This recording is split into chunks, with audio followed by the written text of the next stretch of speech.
The call is coming from inside the house. The Colonel's Library, November 1998.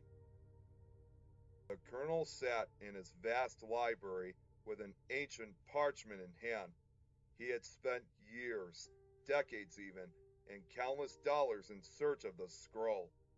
The 1,000-year-old ink, only mildly faded, intricately spelled out before his ravenous eyes. Grimoire Scroll of Berosus, as translated by Adelard of Bath. He had invested innumerable hours studying the scroll, obsessively cross-referencing what he had previously read in a later fragmented translation available on the internet. The Colonel was certainly neglecting his wife, Melinda, and his daughter, Heloise, in the process, but he was not one to worry long over the dejection of others. Someone was knocking at the front door. Likely Brother Joseph looking for his monthly tithe, he thought. A minute later he heard footsteps coming down the hall, and 2 light taps at the library door. "Come in," he sighed. To his surprise, his old friend Dr. Travis appeared. "Who's the new girl?" said Travis. "Eloise's babysitter." Travis smiled peculiarly and nodded. "How's business, Colonel?" The doctor sat across the study table from the Colonel and took in all of the ancient books, scrolls, and manuscripts his old friend had collected. Bookcases took up every inch of wall space, and the Colonel had piles of musty text before him. "I consider myself retired from the trade, Travis," said the Colonel. "The munitions and armament business has remained in a decades-long trough since the treaties were signed." In truth, the Colonel had been removed from the board of directors of the company he had founded, and his financial situation was quickly becoming dire. "So, Doctor, how is my wife's therapy coming along?" asked the Colonel, moving on from the uncomfortable topic of his financial failings. Melinda had been seeing Travis, a professional psychiatrist, for months, and the Colonel had noticed a remarkable improvement in her day-to-day demeanor. "Very good, sir. We've been combing through many of her painful memories from childhood, and she's dealt with it admirably. The future of her treatment is actually the reason why I stopped by today," said Travis. "That's my girl," replied the Colonel, not letting the doctor finish his thought about the future of his wife's psychiatric counseling. The Colonel rambled on about the direction of the state and the misguided senator's dealings with unscrupulous politicians. Dr. Travis noticed the scroll in front of the Colonel and recognized its author. "Have you finally acquired Berosus' spell book?" The Colonel nodded. Travis had a keen interest in the occult, but was a novice in the lore compared to the older gentleman. "It's complete, Travis. I've nearly made it through Bel's resurrection," the Colonel remarked, excited by the task at hand. "Is the prophecy intact?" asked the doctor. "Yes, and by my latest calculations, Tiamat should soon rise, and Bel will return to begin the final epic," said the Colonel, nearly giddy in anticipation of the end of the current order.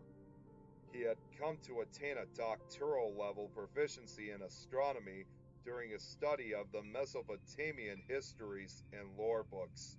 His observatory on the property boasted the latest lens technology. The Colonel showed Travis some of the text and macabre artwork that decorated the scroll. Demonic forms and depictions of warring pre-biblical gods sat in the margins. Odd skulls and even human autopsies were intricately detailed along spells and enchantments for raising the dead.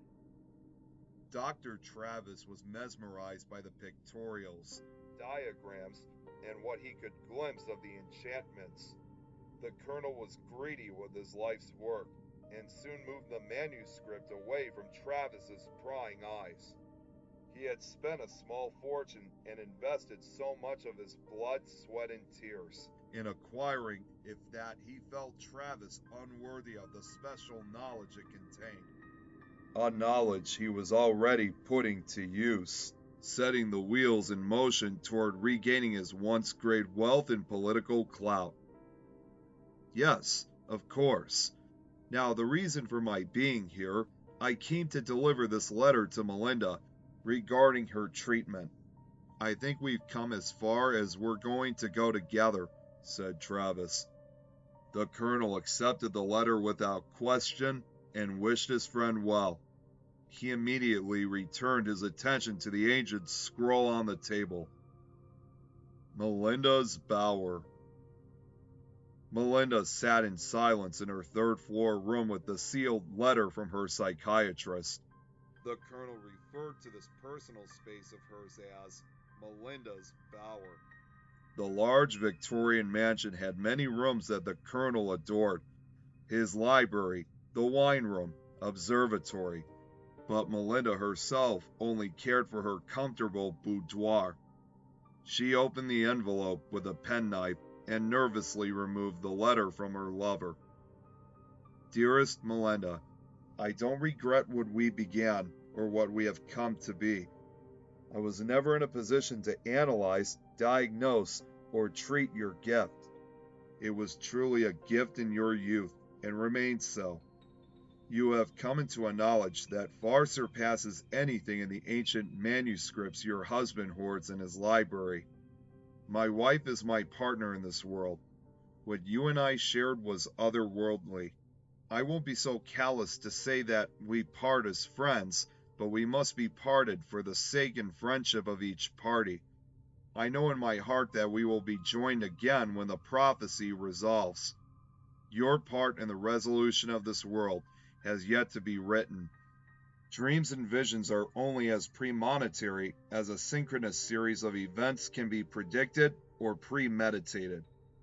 Ever yours, H.P. Travis. Melinda wept into the brief yet poignant note from the doctor.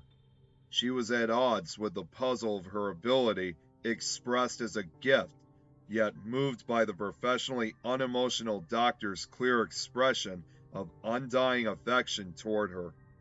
She knew the colonel could never feel or express what she and the good doctor had shared during those sessions.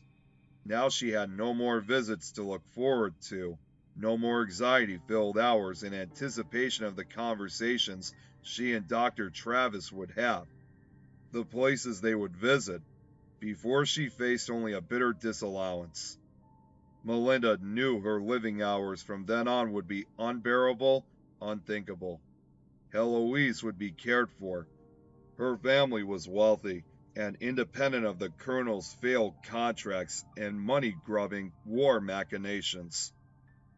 Later that night, in her third-floor bower, Melinda separated herself from her material relationships at the end of a hanging rope. A colonel's tithe. A young redhead, not quite 20, answered the door and let Brother Joseph in. He was rector of the local seminary school and well known among the townsfolk as a lascivous Franciscan. Well, hello, miss. Is the colonel home? Asked the monk. Yes, brother, he's in his study, but he asked to not be disturbed, replied Jordan, young Eloise's beloved babysitter. We're old friends.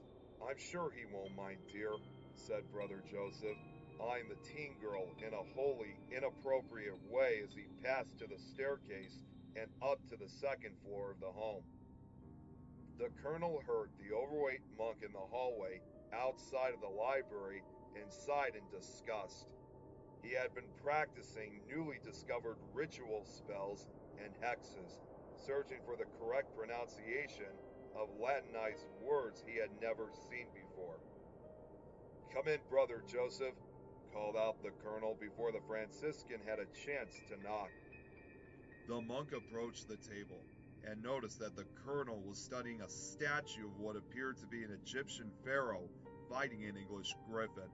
He then read a partial Latin script on an old manuscript beneath the artifact. Ad bellum facere proximo, which he was able to loosely translate as the next or final war. This is very interesting, sir, said Joseph, as he tried to get a better angle on the text in front of the colonel. It's just a little history study, brother. Your check is in my office, said the colonel, as he closed the spell book before the well-read eyes of the multilingual educator. This statue, is it Assyrian? Asked Brother Joseph. No, Babylonian, the colonel replied. He was getting anxious over the monk's budding interest. How about a drink, brother? Brother Joseph smiled as the colonel got up and led him to his wine room just down the hall. It had become their monthly ritual.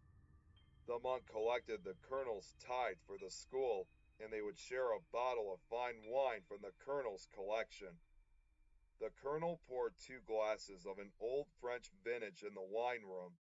Bottles lined the walls, corks directed toward the center, nestled in antique wooden racks. You have most excellent taste as always, Colonel, said Joseph. The colonel nodded. The anglicized Latin, I know it very well. Adelard, friend of the Orient. You can never be too careful when wading into Near East mysticism, warned Joseph. The colonel didn't respond, knowing who paid for the nice clothes and cars that the school clergy enjoyed, and he finished his glass.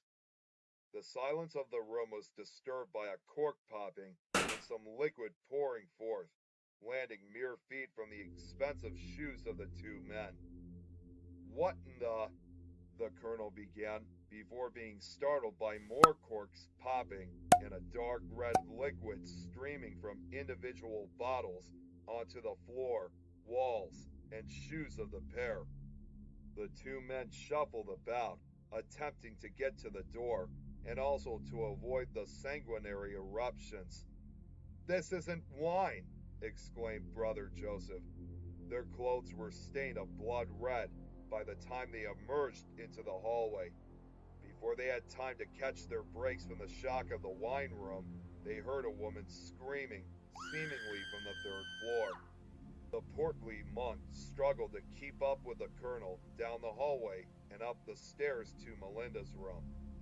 They discovered the source of the shrieking, the babysitter, and the reason for her cries. The colonel's wife, Melinda, hung from a rope above her settee. As I was putting Eloise to bed, I heard a thump above us, so I came up to check on Melinda, said Jordan, openly weeping from the trauma of her discovery. The men saw to Melinda as the babysitter returned to the nursery with Melinda's from Dr. Travis tucked in her back pocket. The babysitter. Jordan chased Eloise through the foyer as Melinda lay on a table in the ballroom, wrapped in a winding sheet. The colonel had left her and the toddler in the mansion while he went to the police station to answer questions about his wife's sudden death. The phone rang, and Jordan went into the kitchen to answer it. Hello? No response. She hung up the phone and returned to her charge.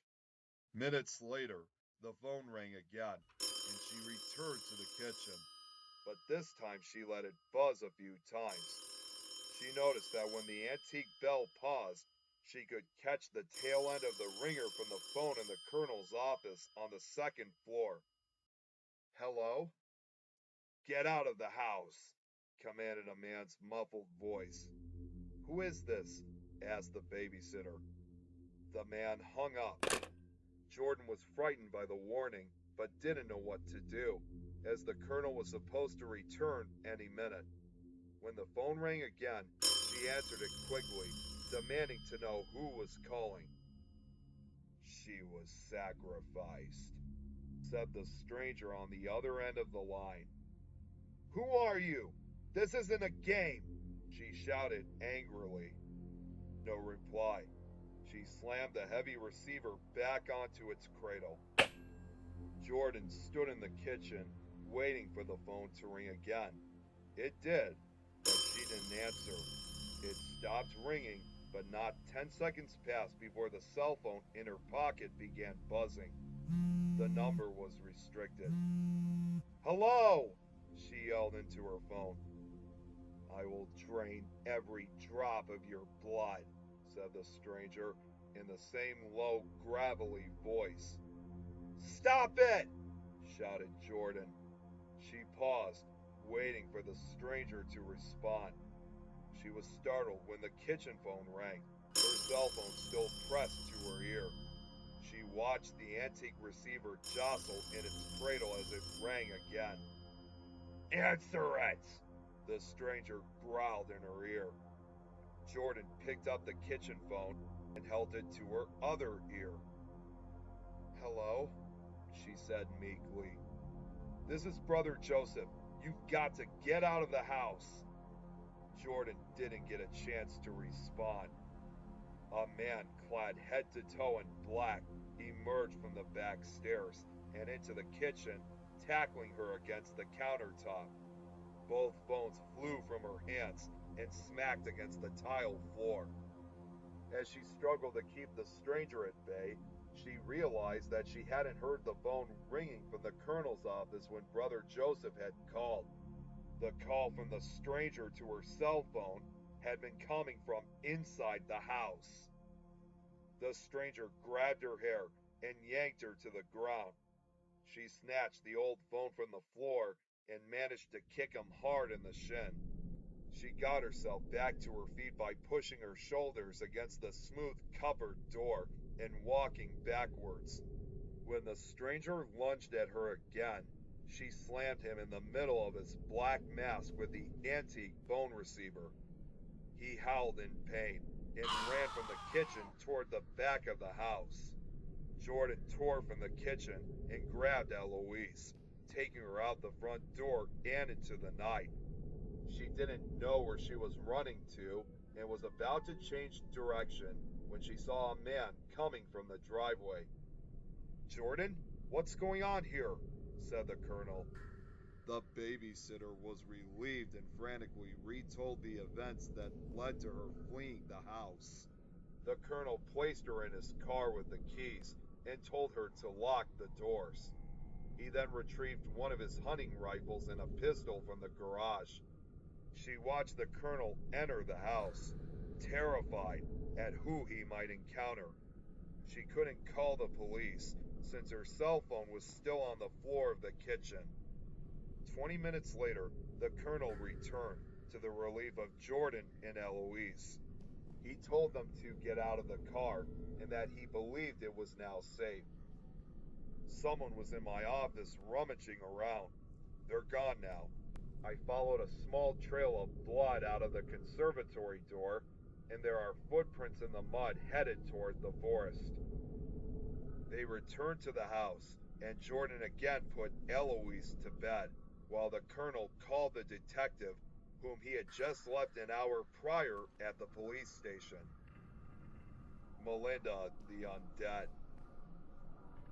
"Dice ere dice illa solvet salcum in familia, more stupid bit, and natura cum resurgent cretera," chanted the colonel as he read from the grimoire scroll. He slaughtered a bound pig before the corpse of his wife, singing the ritual of resurrection and wiping the blood of the hog on an oak stake. He positioned himself over his dead wife, unholy stake in hand. He plunged the oak spike into her chest and was immediately thrown from the table and onto the floor by some unseen force. "My God, what have you done?" said Brother Joseph, entering the ballroom in a drunken stupor. The monk had returned to the mansion to assist his friend, but had lost track of time, hanging back in the colonel's office with a 57 Chianti. The colonel stood, ignoring the monk, and approached the table to study his wife's lifeless body for any sign that his ritual had worked. "What have you done?" reiterated the intoxicated clergyman. The colonel turned to face him. Brother, deeds have been done tonight. Many not by my hand, but all with a purpose, stated the colonel. The monk looked at him dumbly. The colonel stared back at him and saw his friend's face contort into a look of utter terror. Leave, Brother Joseph. The monk didn't move, just gazed beyond the colonel at a specter of horror. The colonel turned to see his wife sitting up on the table, burial sheet around her waist.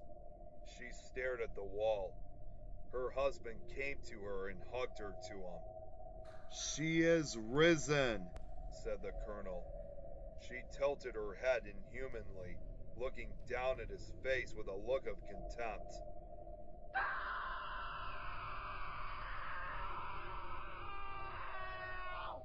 Screamed the colonel, as his ghoulish wife tore into his jugular vein and neck with her teeth. He grabbed at his severed neck and fell to the table beside her. Again she bit him, shaking her head like a wild wolf as she shredded his flesh. Brother Joseph looked upon the scene, recoiling from his friend's agony. He slowly turned and slunk toward the ballroom door so as to make his escape. Melinda, the undead, rose from her husband's corpse, the unholy stake still lodged in her chest, and began to stalk the monk. Joseph ran from the ballroom, howling in fear. He jogged up the steps as she gave chase. He darted from room to room, looking for a way out, a weapon, anything to give him more time. However, his inebriation left him in a horrible state in which to make decisions. Melinda eventually cornered him against a table in the colonel's library. The fat monk dove over the papers and books, and she leapt onto the table and pinned him. Help me! Were the final words spoken by Brother Joseph before he was eviscerated by the teeth and nails of Melinda the Undead. Jordan had been in the sitting room on the third floor, waiting for her midnight discharge. She ran to the library to when she heard the commotion and screamed as she entered. Melinda then directed her full attention to Jordan and flew from the table. She chased the babysitter down the hall toward the second floor balcony and fire escape. Jordan had purposely led Melinda away from Eloise's room. The teenager soon discovered that the balcony door was rusted shut. She went into the closet room and jammed the door with a dresser. It was the colonel's lavish bedroom. There was a large fireplace in the corner which she investigated, looking for a way out. Melinda, the undead, pounded at the wooden door, eventually breaking the jamb and nudging the dresser enough to get her pale arm through. Jordan went to the window, but saw that it was too high to jump. She returned to the fireplace and grabbed the poker. Melinda had by then partially destroyed the door and had moved the dresser enough to allow herself entry. Jordan spotted the old coal chute and had an idea. She opened it and peered down. It was wide enough for an adult woman. Melinda entered the room and tackled her to the ground. Jordan fought her way back to her feet, hitting and jabbing at her former employer with the iron poker. Melinda lunged at her again as Jordan dove headfirst into the coal chute. The pair tumbled together down the old flue, landing in a pile of wood and coal ash in the basement, Jordan on top of Melinda. Jordan jumped up, ready for battle. Her shoulder was dislodged, and her head ached from smacking around in the passage. A little light shone on the open room from the family's crypt's pair of eternal candles. Melinda didn't move. Jordan noticed the stake had gotten dislodged from Melinda's chest and grabbed it to use for a weapon, as the poker had been lost during the fall. Slowly, Melinda began to sit, the crazed look returning to her face. Jordan drove the unholy stake into the ghoul's eye socket and was thrown back by the same unseen force that had pushed the colonel earlier. Melinda then crumpled to the floor, unleashing an unearthly howl as she returned to her former corpse-like state. Jordan pulled the unholy stake from Melinda's face and stood next to the body, weapon at the ready, waiting for Melinda to rise once again. The family crypt. The babysitter stood in the mansion's basement, her heart racing for a few long minutes. She was startled from her watch when a man appeared from the shadows near the crypt entrance. "She'll rise again, dear. Better follow me," said Dr. Travis as he urged the teenage girl to follow him into the family crypt. Jordan recognized him but didn't respond, and she didn't know an alternate way out of the dark recesses of the house. She concealed the unholy stake as she trailed the psychiatrist into the dank and noticeably colder tomb passageway. He led her into the main chamber. Generations of the colonel's family lined the walls, entombed in fine Italian marble. There was a prayer altar in the center of the tomb, with glass cisterns emerging from each end. The chamber was well lit, and she could clearly see the doctor's face in the flickering candlelight. Travis's nose was noticeably broken, and he had purple marks on his cheekbones from a concussive force. He smiled as she put two and two together. She began to back out of the tomb. "Stay a minute, love," said Dr. Travis, his voice now darker, taking on a grovelly tone that she immediately recognized from their earlier phone conversation. "What's happening, Dr. Travis?" asked Jordan, her voice trembling. She continued to tread back toward the passageway, but before she could turn and run, an ornate iron gate slammed behind her, blocking the exit. It was as if the doctor could read her thoughts and had waited until the last second to trap her there. "Dr. Travis, please." "Travis is dead," replied the psychiatrist. "Who are you?" The man approached her. "Belial, servant of Marduk," he replied. "You killed the colonel and Melinda?" Belial shook his head. "I was summoned by the colonel to fulfill the prophecy and return Marduk to the living plane." "The colonel didn't kill himself, Melinda, Dr. Travis, or Brother Joseph," said Jordan. "You did!" "Melinda killed Travis before she hanged herself. Travis's death was the conduit I needed to enter the world. The colonel couldn't have foreseen his wife's madness," explained the demonic entity. "Are you going to kill me?" asked Jordan, frozen in place. "No, you are going to help me free my master," said Belial. "How?" asked Jordan, trying to shake the demon's gaze. "Your blood and sacrifice on this altar will rebirth Marduk and bring about the final epic," said the demon in a commanding, tomb-shaking tone. The possessed doctor grabbed her with an unnatural strength, dragging her toward the tomb's altar.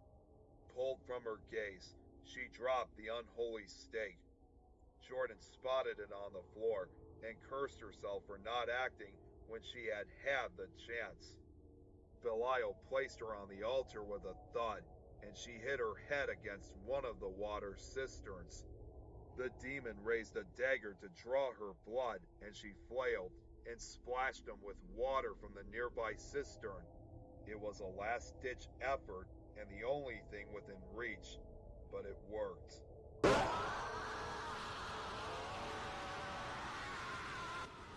Cried the demon, grabbing his face where the holy water had struck him. Jordan rolled off the altar and onto the floor, crawling toward the stake near the gated exit.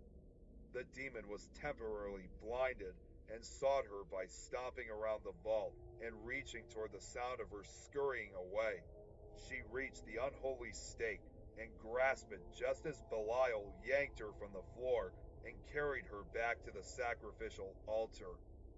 Enough of this, growled the demon, disgusted by the holy water. He tossed her on the altar and retrieved the dagger, intending to cut her from throat to navel. As he raised his arm, he left an opening by which she was able to land the unholy stake, and she drove it into the base of his neck above his sternum. Belial stiffened, dropping his arm and the dagger as he choked up a black vile ooze. Jordan fell from the altar, thrown by an energy which the demon emitted. A bright flash temporarily blinded the girl as Belial crumpled into a hot burning mound of ash before the altar.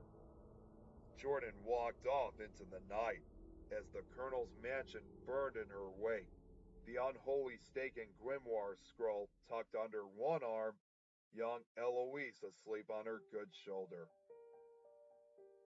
Regarding Melinda and Dr. Travis's death and the note concealed. An hour prior to Melinda's end, Jordan had heard the woman crying in her boudoir. She knocked cautiously at the door, wary of the unstable woman's response to her presence. Yes, responded Melinda, momentarily stifling her tears. It's Jordan. Can I come in? There was a moment's pause before Melinda consented to the babysitter's entrance. Melinda's bedroom was lavish, a Victorian period decor. Jordan marveled at the expense of so many antiques, although it was certainly not to her taste.